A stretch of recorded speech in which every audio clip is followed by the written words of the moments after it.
Welcome back to our YouTube channel, Knowledge Sharing. I am Abid Anwar, founder and CEO of Blue Upper Trainer and a business coach. हमारा आज का topic है king of management. King of management यानी आप management के बादशाह बने, आप अपने ग्रुप के बादशाह बने, आप अपने ग्रुप को रूल करें। जिस तरह से जो लाइन है, ईगल है, वो डोमिनेट कर रहा होता है। वो डोमिनेट कैसे कर रहा होता है? अपने बिलीफ सिस्टम की वजह से वो बिलीव कर रहा होता है। अब लाइन अगर देख लीजिए, सबसे ज़्यादा ताकतवर नहीं है, सबसे ज़्यादा मोटा नहीं है, सबसे ज़्यादा ऊंचा नहीं है, सबसे ज़्यादा एक्टिव नहीं है, सबसे ज़्यादा तेज़ नहीं चलता, सबसे ज़्यादा स्ट्रॉन्ग जबड़े नहीं है उसके, वो दूसरे जानवर। लेकिन उसका बिलीव क्या है, उसका बिलीव एटीट्यूड क्या है कि मैं बादशाह हूँ, मैं किंग हूँ।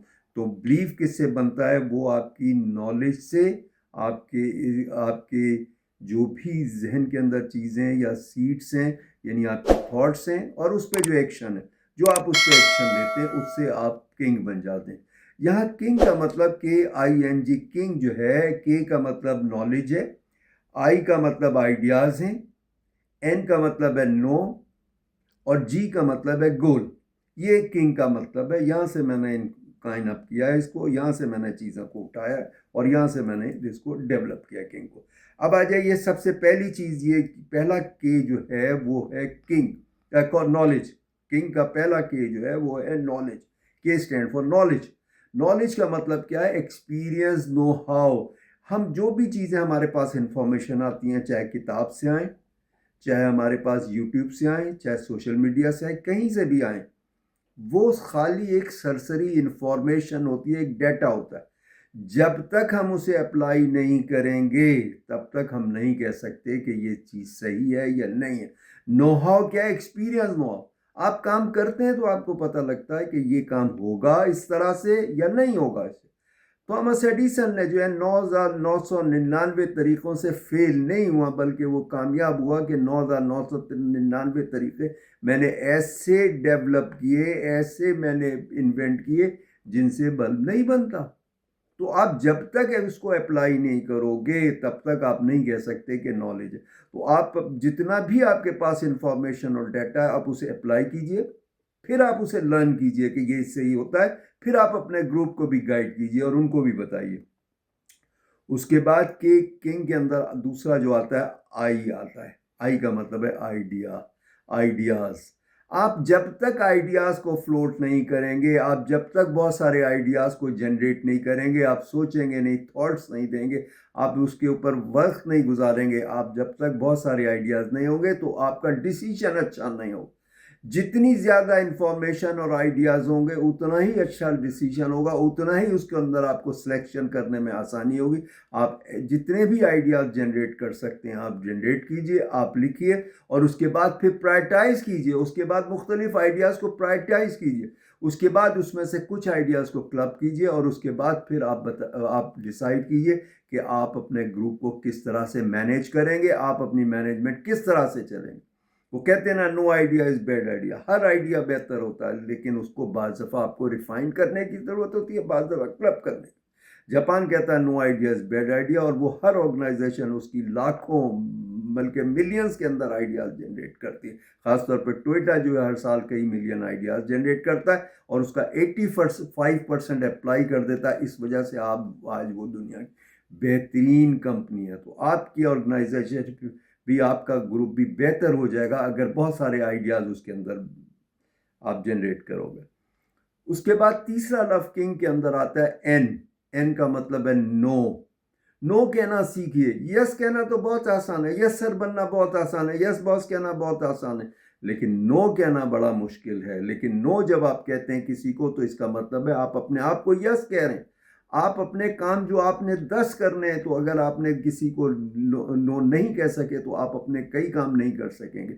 आपको नो कहना आना चाहिए, जेंटली, प्रॉपरली, और उसको तरीके से पॉलिटिकली, उसको सॉफ्ट वे के अंदर, कि नहीं, अब आप बात ठीक कह रहे हैं, आप अपने बॉस ने आपको काम का, आप ठीक कह रहे हैं, ऐसा होना चाहिए, बिल्कुल ठीक है, लेकिन मैं फलाना काम कर रहा हूं।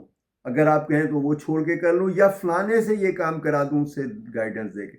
इसी तरह से अपनी फैमिली के साथ, अपने दोस्तों के साथ कमिटमेंट करते हुए ख्याल रखिए। होता क्या है कि हम 4 से कमिटमेंट कर लेते हैं एक ही वक्त का, एक ही दिन का, और उसके बाद हम कुछ भी नहीं कर पाते और हम खुद भी स्ट्रेस में रहते हैं, हमारे रिलेशंस भी ख़राब होते हैं। तो हमें नो कहना आना चाहिए। किंग के अंदर आखिरी लफ्ज़ जो चौथा लफ्ज़ है वो है जी। जी का मतलब है गोल। हम किसी टैक्सी के ऊपर बैठते हैं, आधे घंटे के लिए हम बैठते हैं किसी रिक्शे टैक्सी के ऊपर, क्या हम उसे कहते हैं कि जहाँ तुम्हारा दिल चाहे हमें ले चलो? हम उसे बताते हैं कि हमने कहाँ जाना है। जब तक हम उसे डायरेक्शन और गोल नहीं बताएंगे हम कहीं नहीं पहुंच सकेंगे, और हम पूरी ज़िंदगी में अपना गोल नहीं रखते। अब उसकी यूनाइटेड किंगडम की, इंग्लैंड की एक यूनिवर्सिटी ने एक सर्वे कराया था, और उनके अपने MBAs जो थे जो पासिंग आउट कर रहे थे उनसे उन्होंने कराया था, तो 3% सिर्फ ऐसे थे कि जिन्होंने अपना गोल लिखा हुआ था। बाकी या ज़बानी उनका था कि जी हमने लिखा नहीं है मगर हमें पता है हमारा गोल क्या, और दूसरे वो थे कि जिन्होंने ना लिखा था ना उन्हें पता था, सोचा ही नहीं था गोल का। जब उन्होंने 20 साल के बाद उन्हीं लोगों को स्टडी की, तो जिन लोगों का गोल सेट नहीं था, जिन्होंने गोल डिसाइड नहीं किया था, और जिनका गोल डिसाइडेड था, जिन्होंने लिख लिया था, वो 10 गुना ज़्यादा कमा रहे थे। तो जब तक आपका गोल नहीं होगा आप ज़्यादा कमाओगे नहीं। अब गोल के अंदर क्या चीज़ है? पहली चीज़ है गेट क्लैरिटी। आप क्लियर हो जाएं, बिल्कुल क्लियरिफाई कर लें कि आपने करना क्या है। आपने जॉब करनी है तो किस फील्ड में करनी है, किस टाइप की करनी है। आपने अगर बिजनेस करना है तो कौन सा करना है, किस टाइप का करना है, मैन्युफैक्चरिंग करनी है, ट्रेडिंग करनी है, एक्सपोर्ट करना है, क्या करना है। आपको क्लैरिफिकेशन चाहिए, तो G stand for get clarity. उसके बाद ओ आ जाता है ऑन रिस्पॉन्सिबिलिटी। आपको रिस्पॉन्सिबिलिटी लेनी होगी, आपको ड्राइविंग सीट पे बैठना होगा, आपको रिस्पॉन्सिबिलिटी लेनी होगी अपने गोल्स की, अपने प्रोजेक्शंस की, अपनी अचीवमेंट की, और सारी चीज़ों की आपको रिस्पॉन्सिबिलिटी लेनी होगी, और फिर उसके बाद करेंगे। उसके बाद आ जाता है ए मीन एक्शन प्लान।